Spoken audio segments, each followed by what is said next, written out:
Successful trailblazers. I think we have many people like Krishna Shetru ಅಂತ ಹೇಳಿದ್ರು, ನಮ್ಮ ಪ್ರಸಾದ್ ಅವರು ಇದ್ದಾರೆ, ಪ್ರಭಾಕರ್ ಸರ್ ಇದ್ದಾರೆ. There are so many, every one of you. Friends, ನಾವು ಫಸ್ಟ್ ಟೈಮ್ ಏನಾದ್ರೂ ಒಂದು ಅಚೀವ್ಮೆಂಟ್ ಮಾಡಿದಾಗ, say you want to climb a huge mountain, ಒಂದು ಸಮಿಟ್ ನ ರೀಚ್ ಮಾಡ್ಬೇಕು ಅನ್ಕೊಳ್ಳಿ. ಎಷ್ಟು ಪ್ರಿಪೇರ್ ಆಗ್ತೀರಾ, ಎಷ್ಟು ಕಷ್ಟಪಡ್ತೀರಾ, ಎಷ್ಟು ಏಳು ಬೀಳು ನೋಡ್ತೀರಾ. At one day you are going to hit that summit. How do you feel? Great ಅಲ್ಲ? How do you feel? Great. ಅದನ್ನ ನಿಲ್ಸ್ಬಿಡ್ತೀರಾ?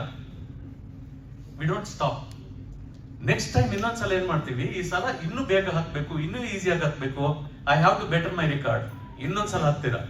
ಈಗ you feel great sense of satisfaction and achievement. ಮೂರನೇ ಸಲ ಮತ್ತೆ ಹಾಕ್ತೀರಾ. ಫಸ್ಟ್ ಟೈಮ್ ಹಾಕ್ತಿರೋ ಕಿಕ್ ಬರತ್ತಾ? ಈಗ ಬರಲ್ಲ. This is a journey of A leader. ಒಂದ್ಸಲ ಮೇಲ್ ಹೋದ್ಮೇಲೆ 100 ಕೋಟಿ ಮಾಡ್ರಿ, 200 ಕೋಟಿ ಮಾಡ್ರಿ, 300 ಕೋಟಿ ಮಾಡ್ರಿ, 1000 ಕೋಟಿ ಮಾಡ್ರಿ, ಅಲ್ಲಿಗೆ ಒಂಥರ ನಿಂತೋಗುತ್ತೆ. You know what the leaders will do? Leaders will not create followers. Leaders will create leaders. You know what they do? ನೀನು ಹತ್ತೀಯ ನೆಕ್ಸ್ಟ್ ಟೈಮ್ ಬೆಟ್ಟಕ್ಕೆ, ಹಾ ಬಾ ನಾನು ಸಪೋರ್ಟ್ ಮಾಡ್ತೀನಿ. ನೀವು ಬರ್ತೀರಾ ನನ್ನ ಜೊತೆ, ಬನ್ನಿ ನಾನು ಗೈಡ್ ಮಾಡ್ತೀನಿ. ನೀವು ಬರ್ತೀರಾ ನನ್ನ ಜೊತೆಗೆ, ಬನ್ನಿ ಜೊತೆ ಲತಾಣ.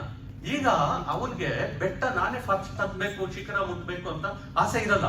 It's no more that. ಏನ್ ಮಾಡ್ತಾರೆ, ಜೊತೆಲಿ ಇರೋನ್ ಹತ್ಸೋಣ, ನಾನು ಕೆಳಗಡೆ ಇದ್ರು ಪರವಾಗಿಲ್ಲ, ಅವ್ರ ಮೇಲೆ ನಿಂತ್ಕೊಂಡು ನೋಡ್ಬೇಕು. That is what a true business trailblazer is.